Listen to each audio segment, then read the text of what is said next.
before we begin, just wanted to kind of acknowledge this moment that we're in.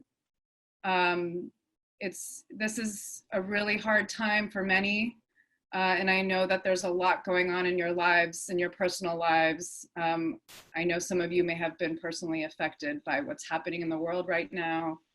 And so before we jump in to all this stuff, just wanted to take a moment to acknowledge that this is a time to pause. And my colleague Pia Infante from the Whitman Institute wrote a beautiful blog post last week, really encouraging us all in this moment to take permission to pause and give ourselves permission to pause. So before we jump into all this stuff, why don't we just kind of take a moment, just be in our bodies. If you can, get your feet flat on the ground and take a slow and steady deep breath all the way in, and then hold it when you get to the top. So starting now, just let's release the air. And then take a slow, deep breath in.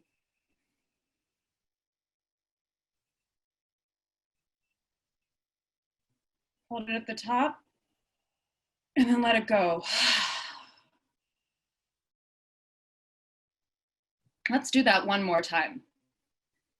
Take a slow, steady, deep breath in.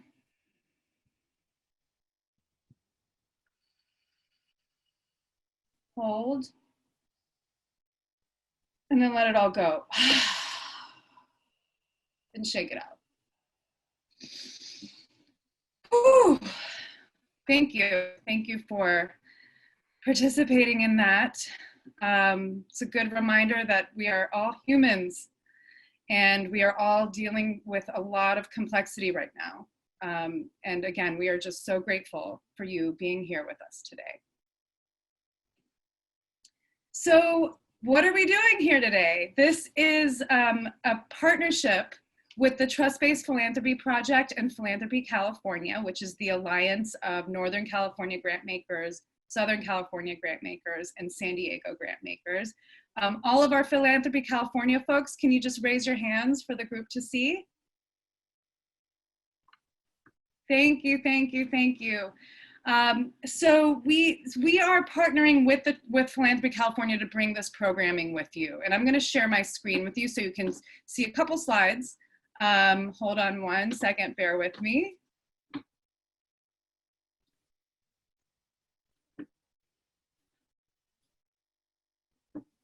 Are you seeing my screen? Okay. So the Trust-Based Philanthropy Project, we just launched in January. We're a peer-to-peer learning and advocacy practices the norm in philanthropy. We recognize the inherent power imbalances between foundations and nonprofits, and we believe philanthropy will be more successful, rewarding, and effective if funders approach their grantee relationships from a place of trust, humility, and transparency. Trying to figure out how to go to the next slide. So we have partnered with Philanthropy California to bring programming to people all across the country and the world, really digging into the key principles of a trust-based approach. So this is one of 7 webinars. It's our first one. And we are doing a whole series. So every month we'll be digging into each of the principles. And one thing that's important to note is a trust-based approach is really a holistic approach. So it involves these multiple principles practiced together. But because there's a lot of questions and nuance related to each principle, we've broken it out into a month-by-month webinar series. So after this webinar, we will be sending out a link for the next one. So we hope that you'll sign up for that. And we'll be publishing this all on our respective partners' websites, as well as the Trust-Based Philanthropy website. We haven't gotten all this info up yet, but we'll tell you how you can tune in to get that info as it's all coming together. So I wanted to just give a thank you to our partners at Philanthropy California for being such great planners and thinkers. Kate Seeley from Northern California Grantmakers is the woman behind the curtain managing all of the stuff on the back end. So if you have any issues or questions with the Zoom platform, feel free to send Kate a chat. And thank you, Kate, for keeping us all moving so smoothly.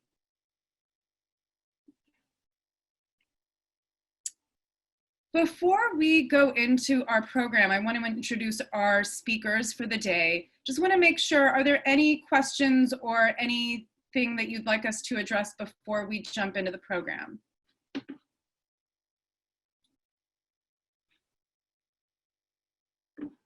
Woman in front of the curtain. Kate is the woman in front of the curtain. All righty. So I'm going to hand it over to my colleague and also the chair of the steering committee of the Trust-Based Philanthropy Project, Pia Infante, to just give us a quick or an introduction to what trust-based philanthropy is all about and what we're all talking about. Pia, please take it away. Thanks, Shadi. Hi, everyone. Good morning, good afternoon, good apocalypsean times. I'm not really sure. I really appreciated the breath we took together, and I actually really love seeing all of your faces. So I'll be happy to get back to that Brady Bunch style screen. I also just want to say there are like 175 of you that registered for this, and what's clear to me as a parent, as someone who has family members directly affected, is that every choice we make right now, but every second that we have feels like an essential and critical choice, and things that sort of aren't as useful, I think we're turning away from. So it feels wholeheartedly great that so many of you want to be a part of this conversation. And it's really a conversation. You know, we don't hold the trust-based philanthropy principles as some kind of prescriptive set of rules or like grammar rules. They really come from a place of values, a set of values. So I think that you have seen the principles broken out in many ways. And what I wanted to say in this introduction to trust-based principles is that we've always understood them as the behavioral sort of the part of the iceberg that you can see, when underneath what we really are aiming for is a wholesale, sort of systems, culture, power shift, right? I mean, some of the dilemmas that we're in right now, life and death dilemmas, have to do with systems and structures that are not centered around community and the needs of the most vulnerable. So that's really essentially where the spirit of trust-based philanthropy comes from. We listen to many, many nonprofit and movement partners who gave us marching orders that we needed to get philanthropy to take up a different approach, a different way of inhabiting the role of funder and donor. So this slide just names some of the values that are really driving the principles and our understanding of the kind of culture and systems, sort of structural changes that we really need, both inside of individual institutions and moving out into greater and greater social and political structures that we live in, and economic structures that we live inside. And there's just nothing like a crisis of this proportions to really show us, what isn't working in our world. So, anyways, we think of this work as an ecosystem, and a lot of the principles are really oriented and written from a sort of relationship between a grant maker and a recipient of funds. So that's just one level. We also think of the culture that needs to shift and change as inside the foundation, between in the relationship between foundation staff and foundation boards, and also in nonprofits themselves, in making sure there's accountability between the nonprofit staff and the communities that they serve. So we think of trust-based principles as sort of guideposts for ecosystem, a kind of trust-based ecosystem, right? So when we're rolling in this way, and I'm just going to shout out my colleague Phil from Robert Sterling Clark, you know, the ecosystem that Phil as a leader has helped to cultivate collaboratively with his staff team, with his board, with the nonprofits they support, and with the communities that those nonprofits support, made it possible for Robert Sterling Clark to act very swiftly to reassure their partners during a very uncertain and terrifying time economically and in many other ways, that they would receive another year of support on top of what they've already been committed. That of course they don't, there's no undue kind of exacting expectations of them during this time. So what we believe is, yes, it's really important to focus on that that relationship between grantor and grantee partner, and it's also looking at the whole ecosystem. So we just wanted to say that briefly before we take one of the principles, which has been talked about a lot in our sector for the past week, which is about multi-year unrestricted funding. So just wanted to give this context, give this backdrop, and really name that somebody wrote in the chat box, there's no better time for trust-based philanthropy, and that's absolutely true. Trust-based philanthropy has something that we've been promoting as a collective when times were relatively, concerning, but especially now feels critical to talk about, and I'm glad that you all are here to add to this conversation. So I'll give it back to you, Shadi. Hope that was cogent.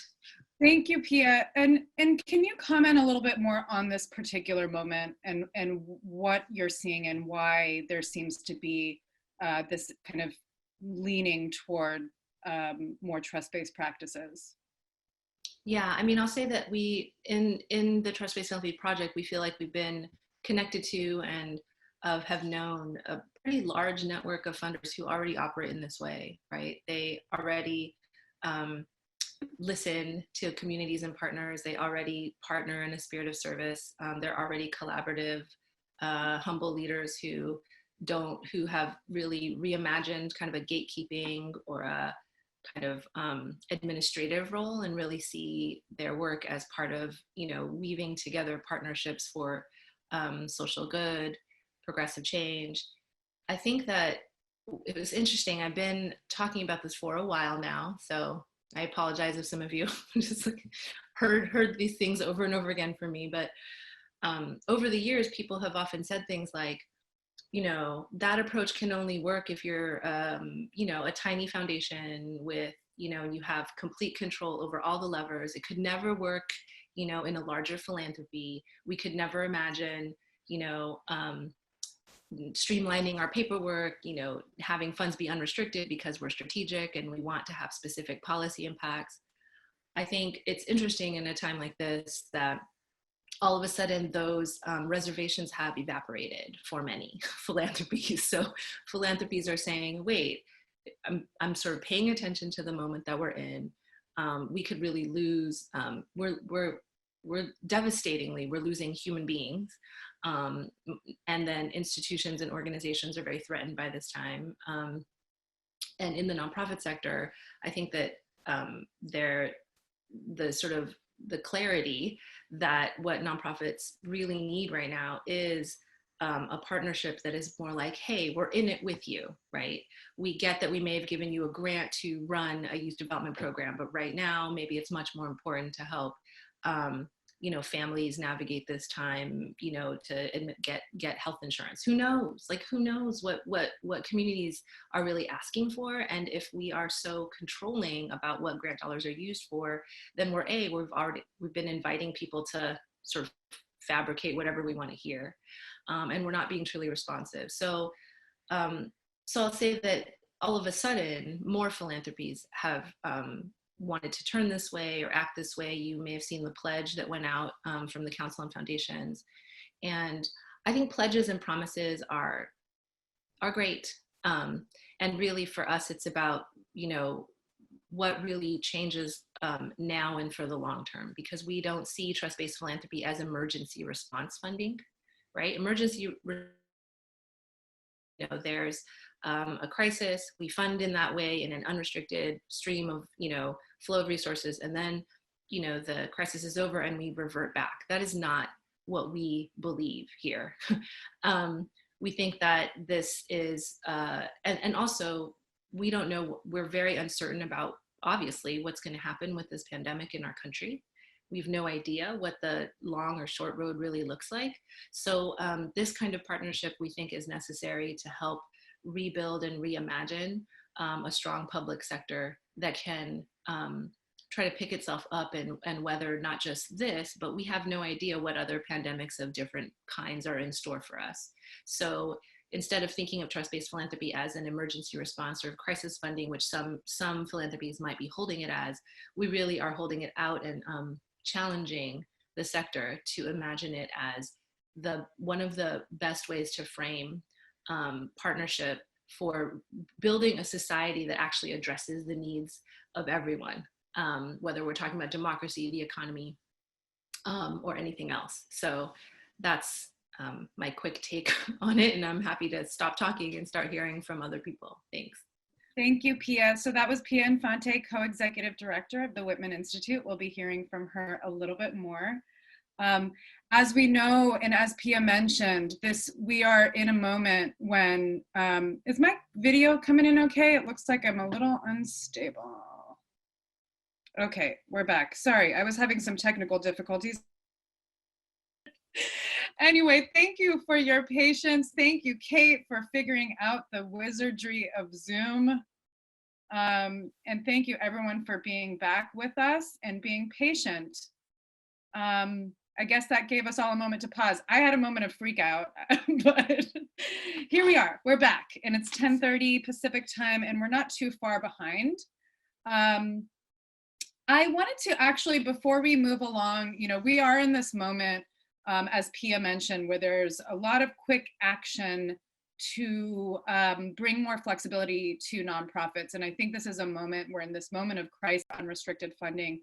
How have you, Phil, how has your team responded to this current moment, and what have you done to kind of support your nonprofits at this critical time? So thank you, Shadi, and hi everybody, welcome back. We're officially in a pause here in New York, which is the acronym that they're using for us to sort of step away and take a breather from all the activities outdoors, so that seemed appropriate. But anyway, what we did here in New York is we did a quick call out to all of our grantees and just to see how things were going. And that was 2 weeks ago, actually today. And we're able to sort of hear what was going on and things that I'm sure almost all of you have heard in terms of kind of nervousness about funding and staffing and people working the front lines who might be susceptible to getting COVID. And what we were trying to do is figure out how we could respond quickly. And as Pia had mentioned early on, is that it really is an ecosystem, and it's really something that we framed as a staff that afternoon after we kind of had heard a lot from our grantees in terms of what our response would be. And over the course of the weekend, worked with our executive committee and then went to the full board on Sunday night with our proposals, and then turned it around on Monday morning. We had approval to move forward. And a lot of that is their trust and belief in the work that we're doing and how we do our work. I don't think otherwise it could have happened. Certainly there were some concerns about kind of what does that mean for our endowment and things of that nature. But the bigger thing was like, how can we serve our communities and how can we be supportive of our grantees in this time? And so what we were able to do and go back is affirm and honor all the grant commitments that we had made previously. So there was no question about that. I'm sure many folks are doing that. Probably the one twist is, since we already do general operating or unrestricted funding and multi-year support to all of our grantees, we didn't need to do any of the unrestricting or changing. And so we were thinking like, what more can we do to be supportive?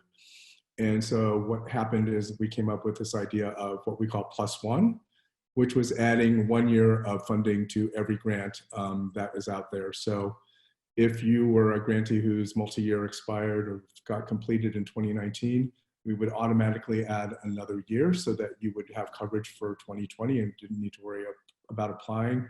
And if you're already midstream, we will add one more year to the end of your term. And so what we're trying to do is thinking about the mid to longer term. And so how do we provide assurance and let people know that we were standing by them and we're going to be there and believe in their work. And so that was the statement that we were trying to make and affirm to all of our grantee partners in a moment where many of them were slightly nervous or very nervous about kind of what future funding might look like and what support would be. And those are the big things around kind of multi-year general operating funding or unrestricted support. And then certainly there are a bunch of initiatives that are taking place here in the city that are kind of midstream in terms of trying to figure out what that will look like. And rather than do something on our own, we wanted to actually be in partnership and collaboration with other initiatives so that we could have a more coordinated effort here in New York to address what was going on. But there are some other components that are that sort of capture the spirit of trust-based, but they're kind of more about streamlining and reporting and things like office hours and providing Zoom subscriptions to all of our grantees. But that's kind of what we were able to do. And so on Monday, the 16th of March, we were able to go out and send that letter to all of our grantees to reassure them that we were going to stand alongside them and let them focus on their work and not us. Phil, you're getting a question from the group. How have you done any further streamlining of reporting? So the way that our reporting works currently is we actually do a verbal report with our grantee partners. And so what we did is actually said, we had scheduled many of them already for the spring, and we basically said we would release them and come back to them later in the year, and that it could be another verbal report, or it could be Zoom, or it could be not at all. And so we were giving people that flexibility to help let them focus on the work right now and not spend time worrying about reporting or anything like that. Thank you, Phil. And for folks in the chat, I sent a link out of the blog post that Robert Sterling Clark Foundation put out describing the actions they took in support of nonprofit partners, so you can learn a little bit more there. I'd like to bring us back to our focus on multi-year unrestricted funding. And I'd like to introduce our third speaker, Claire Knowlton, who is the Director of Advisory Services at the Nonprofit Finance Fund. She also leads the Full Cost Project, which has been a multi-year initiative to really take a look at what are the full costs that nonprofits need in order to thrive. So Claire, I wanted to toss it to you to share a little bit more about your perspective on why is unrestricted funding so critical, especially in the context of what's happening right now. Yeah, absolutely. Thanks for that question, Shadi. And for some reason, I realized that my name, I don't know if you all are seeing this, my name says I'm Pia, which is like, what a wonderful honor to be Pia. But my name is Claire.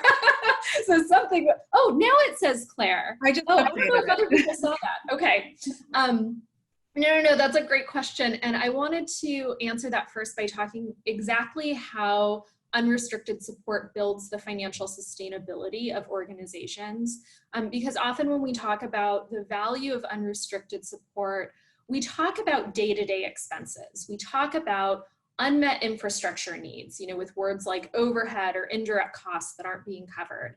And that conversation is important, it is real, but it is also limiting because the sector has gotten stuck talking about these underfunded expenses and become somewhat blind to a whole range of costs that live outside of this false dichotomy of direct or indirect, that live outside of this unholy trinity of program, G&A, and fundraising.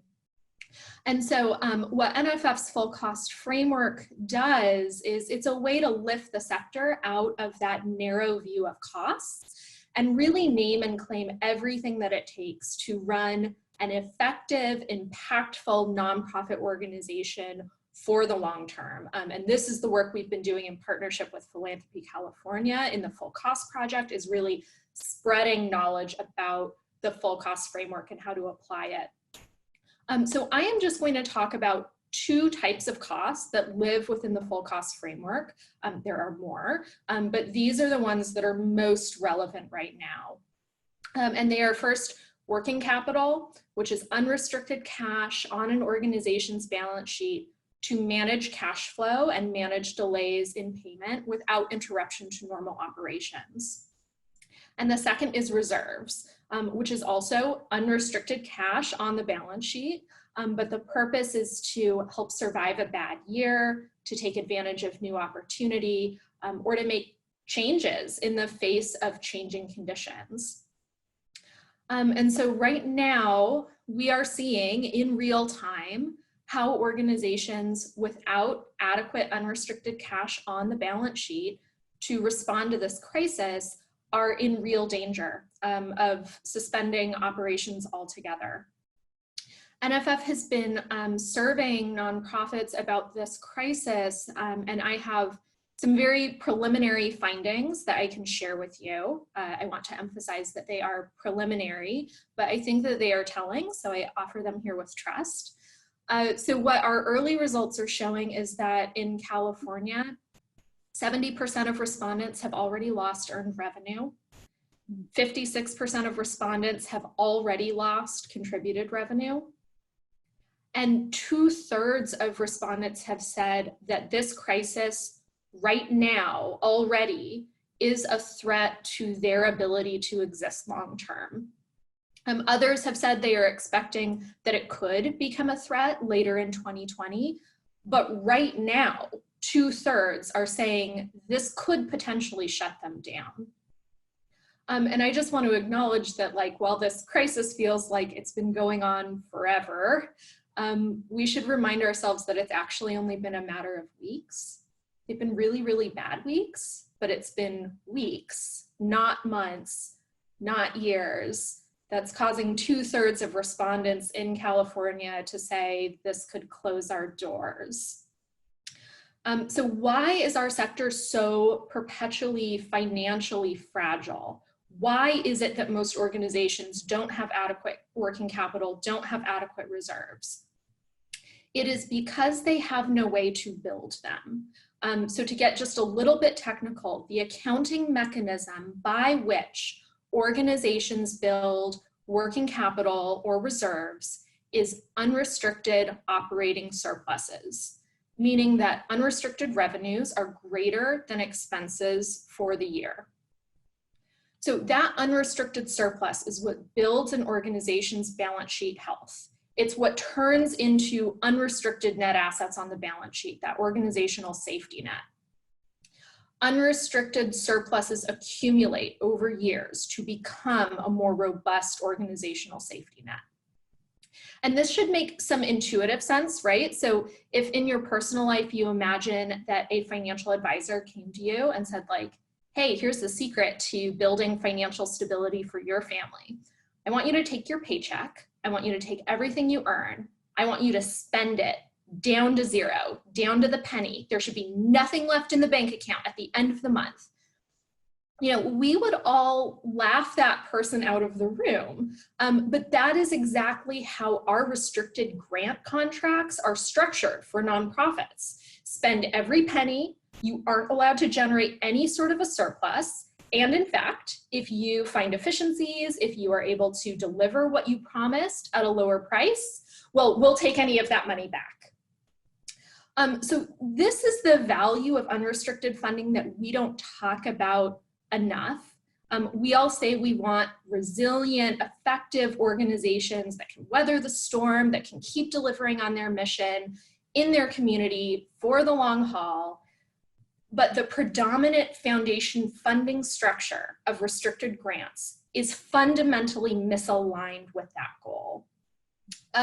So to close out my talking points, you know, I just wanted to share a few additional data points with you. Shadi, I don't think it's necessary to bring up the screen and, you know, make us close down, but wanted to name that every few years NFF surveys thousands of nonprofits across the country for our State of the Nonprofit Sector survey. And in our last survey, which was in 2018, before this crisis, we asked nonprofit leaders to name their top 3 operational or financial challenges. And the top 3 were achieving long-term financial sustainability, raising funds that cover full cost, and raising unrestricted revenue, which are sort of all like one and the same. But year after year, these three consistently show up as the top three most pressing needs. So this is what the nonprofit leaders are telling us. And then one more data point that I will share is that less than half of nonprofit leaders include working capital or reserves in their budget plan for the year. And that really makes sense, right? Because as a sector, organizations are really struggling to just get their day-to-day expenses covered. It is hard enough to break even, let alone generate a surplus to think about building that working capital and those reserves. But if we can make unrestricted funding the norm and not the exception for the sector, we can change that picture and we can build a more resilient sector that is ready to face the next crisis. So I will stop there and turn it back to you, Shadi. Thank you, Claire Knowlton. That was really great. Some really useful data points. Thank you for sharing that. We do have some great graphics that Claire put together that we can send out to the group after this, so you can access some of that information in writing.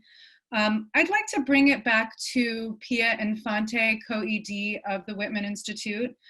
We saw you had a little assistant on your lap who just stepped out of the room. Hopefully she'll make another appearance.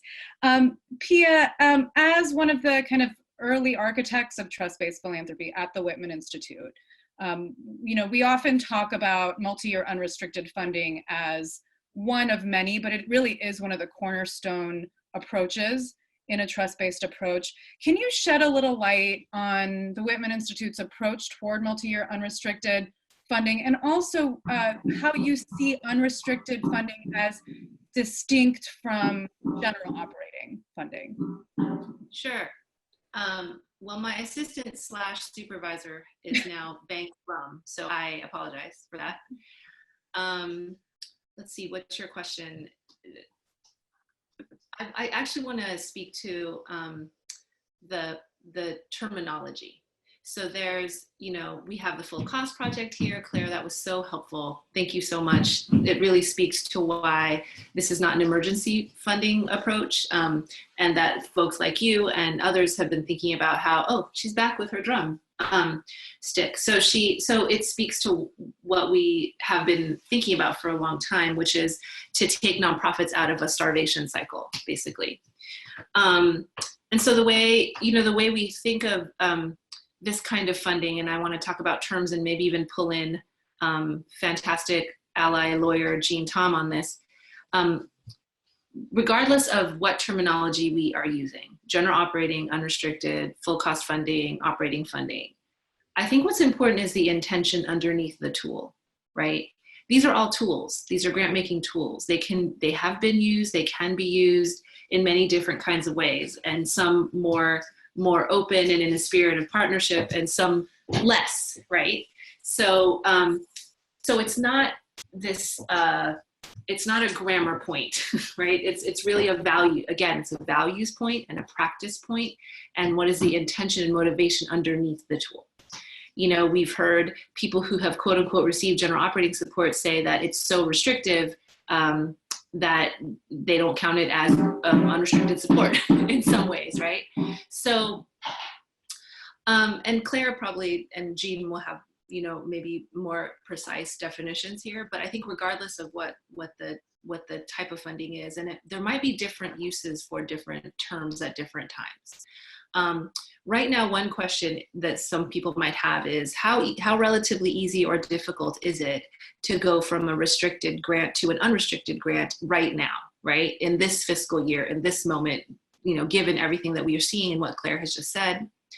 And according to our friend Jean, who's on the line, who might want to jump in here, actually, it's really a matter of just resetting terms, just sending a new grant agreement with the new understanding, right? And new understanding of what quote unquote then evaluation or reporting might look like. And then Jean, I am gonna call on you if you're willing to speak. I think that it's important to say that general operating support has been very embraced in the sector, both before the COVID moment and now. And there might actually be reasons to be flexible about that. And we haven't even used the term flexible funding, but be flexible about what terms we're using for different purposes. For instance, if there is an organization, a project with a small budget that is fiscally sponsored by a larger entity, it might be useful to use a slightly different terminology with the same spirit, right? Maybe it's a project, restricted grant that's then unrestricted once the project receives that grant. But because I think we can get caught up, in the name of the tool versus kind of the understanding and the spirit and motivation underneath it, we can get stuck kind of in loopholes. So Jean, if you're here, are you here? Yes. Can I call on you? Yeah, just to briefly speak to this, because I feel like you're just such an expert here, and I learn so much every time I talk with you. Well, thank you, Pia, and thank you for inviting me to participate here. So my name is Jean Tom. I'm an attorney that represents foundations and nonprofits, and I had been actually exploring these questions with one of my clients. They were wanting to move to trust-based philanthropy models before this crisis, and had actually been talking with Lisa Cowan at Robert Sterling Clark, and then also chatting with Pia and John about this. And one of their questions was, what are the legal requirements and that might prevent them from moving to these models? And I understand that this might be a question that others are also exploring. And I think so. They asked me as a lawyer, what is absolutely required? And what I said to them was, if you are making grants to 501c3 public charities, you can absolutely, make general operating unrestricted grants. And then in terms of reporting, it's really up to you. You have to do the due diligence on the front end to make sure that it is a 501c3 public charity you're making the grant to. But beyond that, you really can loosen the reins. And we also checked in with foundation's auditors to also make sure that was the case, and they affirmed that as well. So that was very helpful to that client to feel like that legal roadblock, at least with respect to public charity grants, was not in the way. And then the question Pia and I were discussing, well, so say you have restricted grants out there, what do you have to do to shift in this moment? And really, those are restrictions that you as the grantor have placed upon them. It is entirely within your power, and under state law, it's permissible for a grantor to amend and lift and modify those restrictions. And so really what it takes is an amendment to your grant agreement. You could have a form where you essentially amend your grant agreement and say, any prior project restrictions have been lifted, and this is now amended to become a general operating support or unrestricted grant. So it can be as simple as that. The fiscal sponsorship point is maybe a little bit more complex, because obviously if you're granting to a fiscal sponsor, that is your 501c3, if you're saying that it is an unrestricted grant to the fiscal sponsor, that means the fiscal sponsor can use it for any number of their fiscally sponsored projects. So there are some, perhaps nuances there, but I think Pia is right. If you want to, that the intention is the most important point, that within the project grant that you make to the fiscal sponsor, you can say that the use of the funds is unrestricted. So I'll stop there. Thank you so much, Jean, for jumping in and for being such a great thought partner here. Just FYI, Trust-Based Philanthropy is going to host an upcoming webinar on kind of the legal side of trust-based philanthropy, featuring, of course, Jean Tom, who just spoke up here. So hopefully I have addressed your actual questions, Shadi, and I'm going to give it back to you because I think we probably have only a few more minutes for Q&A. Thank you, Pia. Thank you, Jean, for offering that really valuable information. I'm sure that many on the call found that useful. I wanted to bring Phil Lee from Robert Sterling Clark Foundation back on the line, because Phil, when you stepped in as president and CEO of Robert Sterling Clark about 4 years ago now, I think, you made the deliberate effort to shift all grants to multi-year unrestricted. Can you share about why that was important and how you went about that process? Sure. So when I came to the foundation 4 years ago, I had been in many ways, been thinking about what it meant to be on the grant making side of the equation for many years. And kind of what informed kind of the thinking that came about, the two things. One, the actually first half of my career was actually in finance and on Wall Street. And the way that we always looked and thought about organizations that we were either making loans to or I was a bond rater was looking at kind of the entire organization or enterprise and sort of looking at the strategy, the leadership, the resources that it had and what it was trying to accomplish. And that was always that lens that we looked at as kind of like a holistic look at an organization. And so that probably informed some of my own thinking about that's the way that I would always want to be looked at as well, as opposed to just a particular project or a particular strand of work.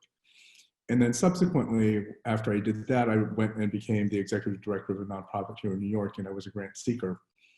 And my own experience in being in that role of the hoops and the obstacles and the challenges that were put in front of us as we were going through this grant seeking process and getting funding for specific projects, and then having to kind of fill out budget templates that had all these different things. And, you know, there were times where I was like pulling out my hair, and then there were some times where it was just like, these numbers are fungible, so let's do stuff. Hopefully none of you are my funders at that time, but this whole thing is just like, it was like, all of this to what end, right? And so when I came to Robert Sterling Clark, the whole idea is like, you know, the people that we partner with, the organizations we partner with are doing incredible work, and our vetting and our kind of doing the homework, if you will, of understanding what they're doing, what they're trying to do, that's our job and that's our responsibility. But once that's done, you know, we believe that they know better how to deploy those resources, what they need to do with them, and how to get the work done. And that is critical. And so for us, it was like, this is the way that we want to do our work, and this is the way that we want to partner with organizations. And so really spent some time with our board, and a couple of them come from nonprofit, and so appreciated that perspective. And a number of them come from other industries where that kind of holistic look at an enterprise was part of that work as well. So, you know, we had those conversations, and then ultimately we as an institution decided that we would do all of our grant making as general operating support. And so that's how we've done it since I arrived. Thank you, Phil.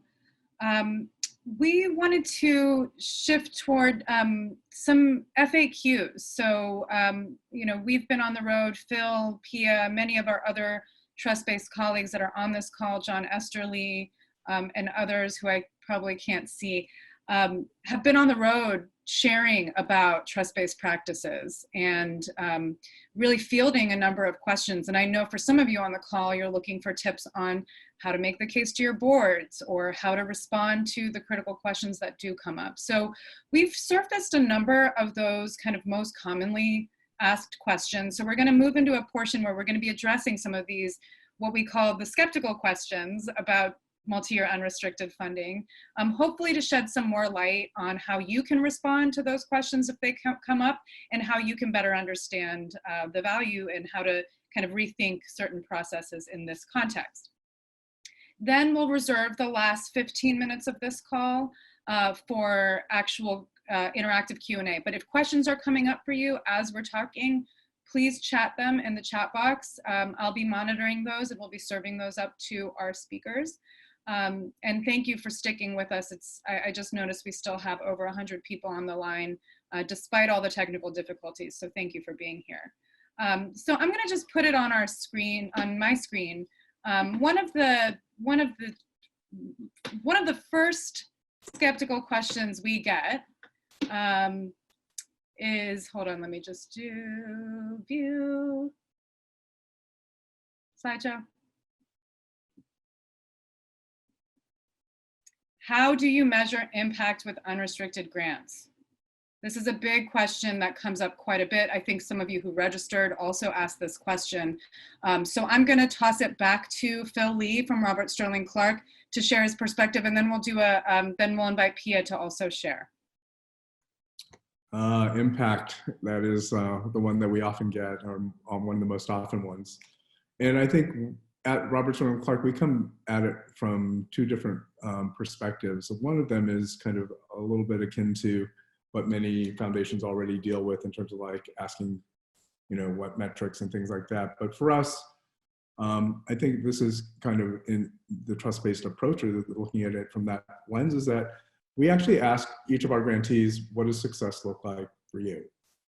And how do you assess yourself? How does your board look at you? How do you know when you've been successful in delivering what it is that you do to your communities? And that is for us kind of a springboard into conversations with them on kind of the impact of their work and learning in that way. And so for that, you know, our grants are a small part or a portion of many grants that comprise that work. And so that is how we initially talked to them about, like, what does it mean to be successful, and what's the impact that our grant making is having as a component of the work that you're doing. I think the second thing is that in a trust-based framework, there's an invitation to think about what does impact look like in a different way as well. And so we do something, and this came up a little earlier, we do something with all of our grantees. It's called a chat, which is something that's an acronym for check-in analysis tool. And it is a verbal report that we do with each of our grantees, and we provide questions in advance. And the reason we have that is really it's an opportunity for conversation, but it's really, as a learning organization, we're really interested in learning and hearing what they're learning and how they're incorporating that into their work. And as part of that, we actually ask each of our grantees if we can record it. And everyone has always said yes. Maybe they'll never say no because we're the funder, but and it gets transcribed, and we offer them the opportunity to have one of the transcriptions and to make any changes or edits if that doesn't feel right. But the bigger thing is not for us to sort of listen back carefully to each of the words. We actually have two external evaluators that listen and review the transcripts, and they are listening for themes in terms of ways in which we are engaging with our grantees and what impact that has had on their work. And so it's really, if you take this handle, instead of return on investment, it's return on relationship. And so they're trying to see, is there really trust that's there? Is there a way in which they're sharing information that they might not otherwise? And so that's kind of the second way in which we sort of learn about some of that work. And then there's a third component, which we do periodically, which is right now every 3 years, which is called a flexible funding impact survey. And it's really trying to gauge and understand what the impact of flexible funding has been on their way that they do their work, and whether that's been changing over time.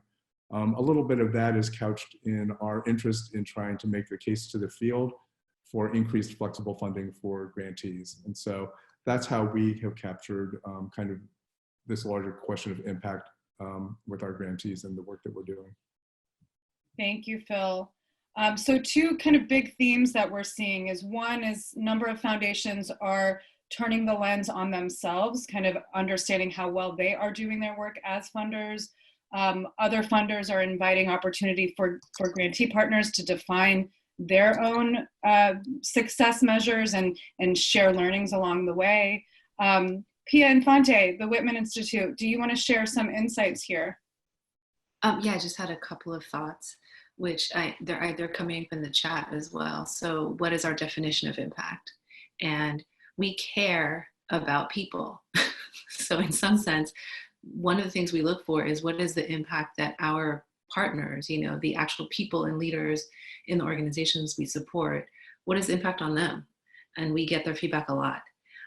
It's part of what got us to the trust-based frame. So, so one thought is being curious about the impact on the health and wellness of the people in the organization, and again, the long-term resilience of the organization. And the second way that we think about it, and John is here in case you want to call on him, is we're pretty modest about the idea of what our foundation's impact could be at kind of a grander social, political, economic scale. One, in terms of the size of our portfolio, but also just attribution is a tough one to claim, right? Even when one maybe has hundreds of millions of dollars to pour into an issue, or, you know, and I think there are certainly times where I have seen that a stream of funding has had a powerful impact, you know, on policy or something like that, or on, you know, in funding advocacy, the advocates and have been able to move things in important ways. So it's not that we don't care at all about impact. It's more about the question of attribution, and also human impact matters to us. So those are the two thoughts I have about that. And we often ask our grantees just how they're doing. You know, we had office hours last week just to let folks come and check in if they wanted to about how they're doing, because, you know, often in the impact strategy conversation, we don't look at the cost of moving those measures, whether they are policies or some kind of structural change, the cost on human beings. So those are just my quick thoughts about this big question that we get a lot. Thank you, Pia. And thank you for those who are chatting in the chat box. Great points being made there. So the next skeptical question that we sometimes get is, doesn't unrestricted funding create greater risk that foundation dollars will be misspent? I'm going to toss this one to Claire Knowlton to start us off. How would you respond to this skeptical question, Claire? Sure, it's a question that I get a lot, and the short answer is no, it does not increase risk. In fact, it reduces risk in a lot of ways. I think it's really interesting to take these questions and flip them and apply them to temporarily restricted funding, right? How do you measure impact for temporarily restricted grants? How do you measure impact for what is the risk of funds being misspent with restricted grants? How do you know that they are properly spent? Because I think our answers there are often a little bit weaker than we might assume. We've sort of assumed that the way that we measure impact for restricted grants, you know, is good, but we've confused dollar inputs as proxies for impact and results. And I think with this question as well, we have confused and assumed that restricted grant making sort of gives us an ideal way of knowing that funds are well spent when it doesn't. So I want to kind of talk about some of the assumptions underlying this question. One is that, you know, restricted funds are optimally spent, and they are certainly not. There are often much more meaningful and constructive ways that funds could be spent in an organization than is allowed by a restricted grant. I think it's important to remember that our grant cycles often mean that organizations are working against an approved budget that might be a year old, and that things have changed, prices have changed. And most organizations are going to avoid the trouble and the perceived reputational risk associated with going for a budget modification. So certainly in NFF's work, we see a lot of spaces where organizations could better spend their restricted money, but because of the structures in place, they just say, well, I don't want to leave this money on the table, so I'm going to buy way more of these supplies than I need right now because I don't want to let the money go to waste, or I don't want to let the money get diverted from my community.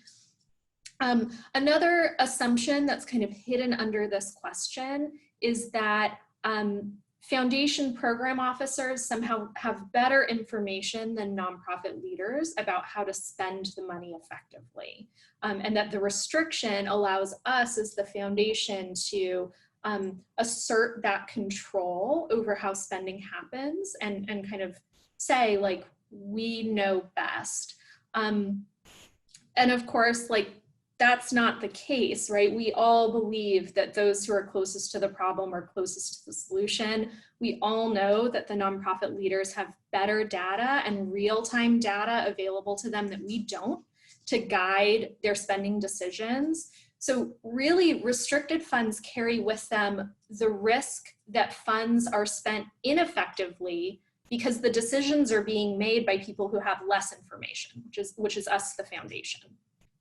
And then, you know, finally, if we are actually in this question talking about the few bad actors that exist in the sector that are willing to commit some sort of fraud and take resources away from the most vulnerable in our society, you know, those people will have no problem lying on your restricted grant reporting budget about how they spent the money. So there's no added protection from the very rare bad actors that a restriction gives that unrestricted funding doesn't give. Thank you, Claire Knowlton. Pia Infante or Phil Lee, anything to add to Claire's great points? Excellent.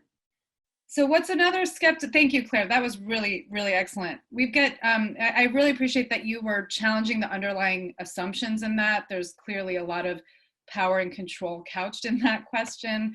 And I appreciate you shedding some light on that. Another question we get is, how do you remain open to new prospective grantees if all your money's tied up in multi-year commitments? And I'm going to toss this one to Pia Infante to shed some light on how the Whitman Institute approaches this. Yeah, and again, this goes back to the fact that these principles are not like a set of grant making rules that are rigid, right?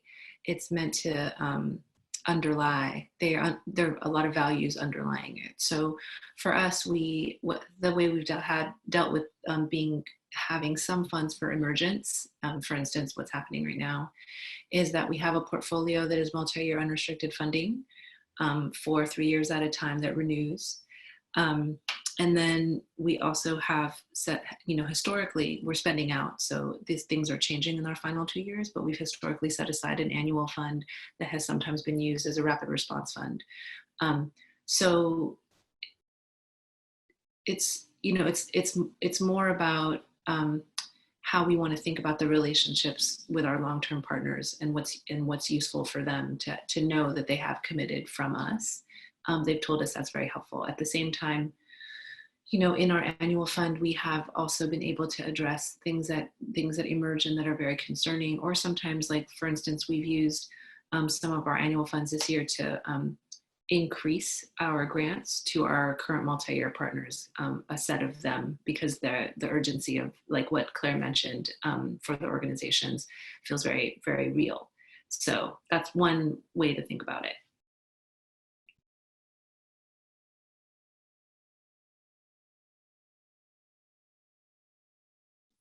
Thank you, Pia. Phil, anything to share here? You're muted. Sure, just a quick add-on is one, part of the way that we try and adjust some of it is that we stagger all of our grants. So there's always some group that is rolling off at any point in time. And I guess the other thing that I would just remind us, unless we're spending 100% of our dollars on grant making, which we aren't, unless you're highly unusual, 5% is, or whatever it is that you have, is actually a number that our foundations have set for themselves, and there's no law that says we can't exceed that. And so just sort of know that we have the capacity to spend more if we choose to do that, and that's definitely an option in a moment like this. That's part of our response, is to increase our payout, and it really does get accentuated by the fact that the markets have dipped and we're going to spend more. So, but just a reminder that we're not constrained by that 5%. Just use that number since that's the federal law. That we always have the option of doing more. And so I think sometimes we forget that and think that there's that barrier that we have to live under. Thank you, Phil. That's a really, really important point. Appreciate you bringing that up. Finally, another question we hear is, well, okay, well, how do you just jump into a multi-year relationship with a brand new grantee? I mean, how do you do that? Are there some ways to do it in a trust-based way without having to be all in from out the gate? Curious which of our speakers wants to kind of be the first to respond to this question. I'll go. It's Phil again. Just one thing for us, as we have an open application process, and so anybody who thinks that they match our funding interests is free to apply, and we use the streamlined process too. So in our first year, after sort of kind of doing our due diligence, the first year of any grant that we have is actually a 1-year grant, and it's really kind of a getting to know you and for them to get to know us as well, to see if we're good partners for them as well. And then presuming that everything goes well, everything subsequent to that are typically 3-year grants. And that's how we both have a chance to kind of kick the tires, if you will, and get to know each other better in our work and make sure that our own understandings of what we're partnering with, both sides, is a match. Thanks, Phil. Pia, anything to add to that? Yeah, I agree. I mean, if the question is all in with like maybe specific organizations at the outset, there are other elements of this approach that we're not talking about, but it is, we're a proactive funder. We try to get to know folks as well as we can without taking up too much of their time. We go to live experiences. We try to get out from behind the laptop.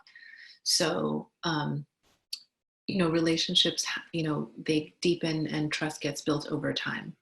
And so it might make sense to give a couple years, you know, a year or two of annual funding to test out that relationship. I'll just give an example of a couple of times that we thought maybe we had found a new multi-year long-term partner. And then the sort of more we walked with them, the more we realized that maybe we had slightly different values, especially around leadership. You know, we think we really look for leaders who are collaborative. We ourselves are a co-executive directorship. We look for kind of humility and partnership as big qualities of the kind of leaders we're looking for. And sometimes you don't know how people really roll until you've been rolling with them. So I think it's, you know, so it's not that we jettison all the steps of it might take for due diligence. I think we're also specifically talking about long-term and unrestricted funding for partners that we are institutionally very aligned with very clearly, both in terms of their approach to the work and how they inhabit the work and then what they do. I think that sometimes, you know, unrestricted funding feels like maybe a prize that you have to win from a foundation. Mm-hmm. So we really are trying to be conscious of that power dynamic. And be very transparent upfront. So those are some thoughts. And also you could start with shorter term multi-year, you know, even going from 1 to 2 might be really helpful, 1 to 3. I've also heard foundations often say to me, oh, we've been funding them for 10 or 15 years. And then I ask, you know, just out of curiosity, oh, so then they don't have to reapply every year. And they say, oh, no, they do. So when you're talking about we've been funding people for a decade and yet we make them reapply every year, that seems just like unnecessary work on everyone's part if the relationships of trust already exist and they already have shown kind of a proof of concept. Okay, my supervisor would like to comment. So anyways, those are a couple of thoughts that we have. And again, all of this has to be adaptive to your context. And I think right now, maybe the question of what is risk is a good question to ask.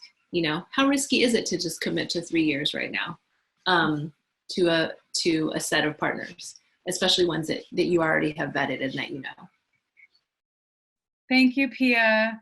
And thank you for reminding the group that the trust-based philanthropy principles are all really interrelated. So part of what Pia was sharing about is doing the homework. So putting the onus on the funder to really do that due diligence, to get to know prospective grantees, to put that time in. Well, that's actually the topic of our next webinar in April, so we hope you'll join us for that.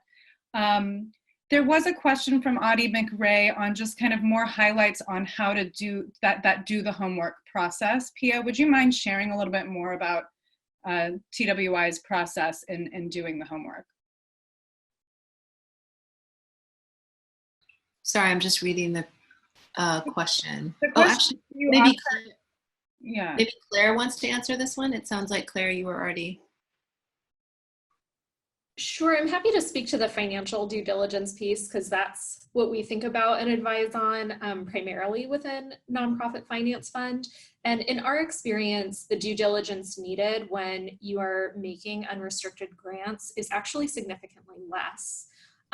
Because what restricted grants carry with them is a risk of causing harm to the organization, right? They're paying for a certain set of costs, but not necessarily all those costs. And so there's a need to understand the financial health of that organization in a really detailed way. How will your money be playing with other money in the space? Does the organization have the capacity to track and report effectively? Are they able to raise money to fill in the gaps around your money?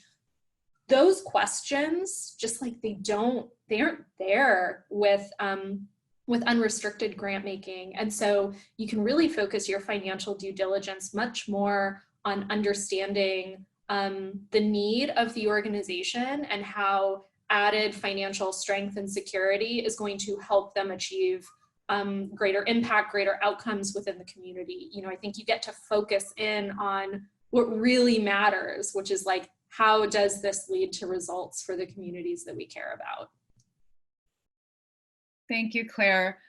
We're now opening it up to other questions from the group. You can raise your hand, you can, if you want to pose it to the group, or you can chat them in the chat box. And we've got about 10 more minutes, and we'll do a little brief wrap up before the end of the call. While we wait for more questions to come in, what is another question that has come up, specifically when you're in a multi-year unrestricted or even a trust-based framework, what does that mean for the role of program officers and grant managers? If there's less annual kind of grant oversight happening, what does that mean? How does the role look different, or how should we re-envision what those roles may be? And I'm gonna toss that one to you, Pia, to share how you respond to that one. I mean, this goes back to the ecosystem that we were describing in the beginning, right? We need new ways of holding an understanding of what the role of a foundation, a funder, a program director, a program officer is. You know, if we, and many have moved in this direction, but if we're moving away from kind of comptroller, you know, gatekeeper, kind of Foucaultian style, you know, that kind of scrutiny role. And I'm not saying all program officers hold that role. Many don't want to, you know, many program officers have said to me, this is what I do on the DL. I just kind of don't tell my institution, you know? So thank you, our folks who are out there kind of doing it, you know, individually when sometimes the organization isn't with you.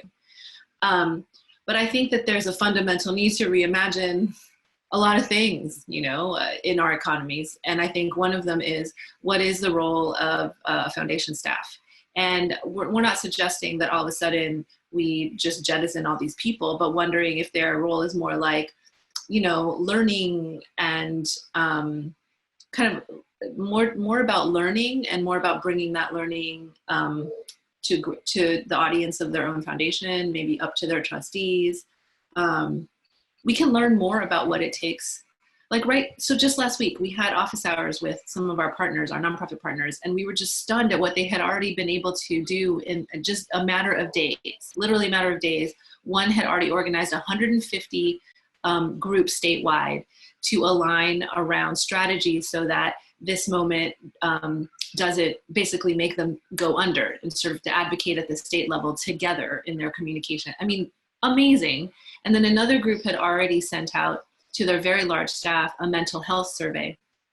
And if certain staff members scored above a 7 on this survey, where 10 was a very big concern, they immediately gave them access to mental health, like direct mental health supports. So again, we wouldn't know these things. We wouldn't know how people were pivoting and shifting and listening to their communities if we weren't listening, and if we were more worried about, you know, like what Claire was talking about, that our dollars were being used in a specific part of the work or organization.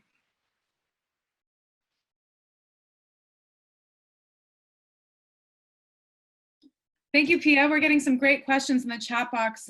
One from Chelsea Chan, who's with a nonprofit, wondering, what are some ways nonprofits can engage funders, new funders, around this approach? And one thing that we would highly recommend is that you share the Trust-Based Philanthropy website with them and just see if they've heard about it, see what they think. There are a lot of great resources and tools on there, so that's one first step. I'm curious if our other speakers have other advice for our nonprofit leaders on the call.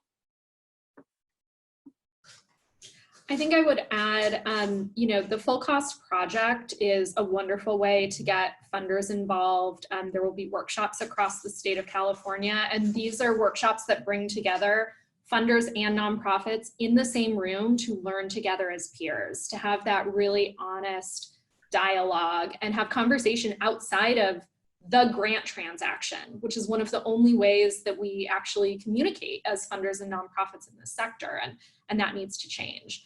The other thing I would just add is that, from where NFF sits, we have seen, funders are really hungry for honesty. Our granting structures have gotten in the way of that honesty. And so looking for opportunity to share a little more directly about your experience and like what you hope you could have from them in the partnership, find spaces where you can try and test that out, because you may be surprised to get some really positive reactions. Thank you, Claire. And this is actually kind of connected to the next question from Arjun DeWitt. To what extent can you really speak of equal relationships, even with unrestricted funding? Can you actually avoid that grantees act in line with what they think the funder expects of them? So this is getting back into that question of the power dynamic. So how do you navigate that? And I'm going to toss this one to you, Phil, to share how you think about this at Robert Sterling Clark Foundation. Sure. I think the first thing I would just sort of say is that as much as we would want everything to be a level playing field and completely equal, that isn't the case. The fact that the resources sit with the foundation and there's inherent power that comes with that, and that never goes away. And so as much as we want to flatten it, and that would be the goal, the truth is that there's always going to be more power seemingly implicitly sitting with the funder. And so I think one of our goals is to really try to make it as equal as we can. And so, but part of that is, I think part of it is you can say whatever you want, and that's just like the pledge. You can say whatever you want, but it's in the actions that you take and the ways that you engage and work with people that prove to them that you are truly kind of wanting to be a partner with them. And I will say for us, at the beginning, we were saying, this is how we want to act and behave and engage with you. And those were just words. And I think it takes time, right, in terms of building relationship and building understanding of what that means for folks to really take us at our word. I think in our world, people talk about trust and how do you earn that trust, or in vulnerability and things of that nature. And actually what we would say is that by being vulnerable and sort of showing our warts, sort of kind of our flaws or the mistakes that we've made. And if you've ever been on our website, we have something called Face Plants, which chronicles our foibles and our mistakes along the way to show that we are not perfect. But showing kind of your own vulnerability actually helps build trust, because it shows that you're willing to share some of the not so pretty sides of you, or the things that you have not always been perfect. And so I think many people think once you trust somebody, you become vulnerable. We would assert that it goes the other way around, that by being vulnerable, we help people understand or sort of build more trust with us. And that's just one mechanism of that kind of continuum. But I would say that, our goal is to flatten that power dynamic as much as possible so that we can really be equal partners, and we aim for that, but I don't know if that's truly possible. Thank you, Phil. Pia, please add to that. Yeah, I think this is a great question, and because there's always the lens that we have to be very cognizant of, that people might just be telling us what we want to hear. I really appreciate Phil's points about vulnerability. Some of the ways that this goes into some work that there is in kind of the humanities about how do you know when you're trusted. And one of the things that we notice is that people actually come to us with very real problems. Can't make payroll. I feel like I need to quit tomorrow, and they're the ED. We're having trouble fundraising. Can you move our grant, up because we just lost a major grant. So one of the ways that we pay attention to whether or not there seems to be sort of deeper trust in a relationship, and it varies with different partners. Some partners, the bandwidth of trust is like very wide, and you can tell because they're just so forthcoming about things that nobody wants to tell a funder, my major senior staff person just quit. We have a scandal going on around, sexual abuse allegations. I mean, people share with us things that normally people do not share with funders. And I think that's part of how and then we can share, what's troubling us, what's concerning us, where we're uncertain, just like Phil said. So I think there are ways to see that, especially if we're really committed to not having relationships be performative, and that we really show up in them as ourselves. Like if you call the Whitman Institute's office, you will reach John or I. Well, not right now because no one's in the office, but normally you can call the office and there's not a lot of like, cushion between getting access to us and being part of it just out in the world. And I just briefly there's some other questions that have emerged in the private chat, which one has to do with what if your team is very compliance oriented? I think that we don't have a lot of time now. So I'll just say, I'm happy to talk about this offline. Again, there's the other 5 webinars coming up. We'll probably have some insights into that. And Trust-Based Philanthropy Project will be offering a webinar with like kind of a legal lens and maybe a financial sort of auditing lens. So stay tuned for that, but also just feel free to reach out so we can be, and this is true in general, reach out to us if you have sort of practical application questions, like bigger abstract pedagogy questions. We're here to be a resource to the sector. And then I'm going to pass it back to you, probably Shadi, to close up. Thank you. Thank you. So a few key takeaways, and we will be sending the PowerPoint out. Thank you, Kate, for offering to do that. So just wanted to share some of these key takeaways. We had many more that came up in this discussion, but these are some kind of big points that we wanted to make sure that you leave with. So this is about culture and values. Multi-year unrestricted funding is just one component of a holistic trust-based approach. So many of these questions that are coming up around power and alleviating power imbalance really can be done when approaching these practices collectively. So we want to emphasize it's a little awkward that we've done a deep dive into this one principle because it really is kind of scaffolded by all the other principles. So please do tune in for our next series of webinars. Claire Knowlton really drove home the point that nonprofits need profits. Unrestricted surpluses allow organizations to build long-term financial health. And unrestricted funding is considerably less risky than restricted funding because it allows nonprofits to be flexible and responsive. Steps that you can take now, first and foremost, audit your expectations for the year. This is, there's a lot of uncertainty and unpredictability happening right now. If you are predominantly offering restricted grants, consider whether you're willing to unrestrict those dollars in this moment, especially using some of those tips offered by Jean Tom. It's really as simple as adding an amendment to current agreements.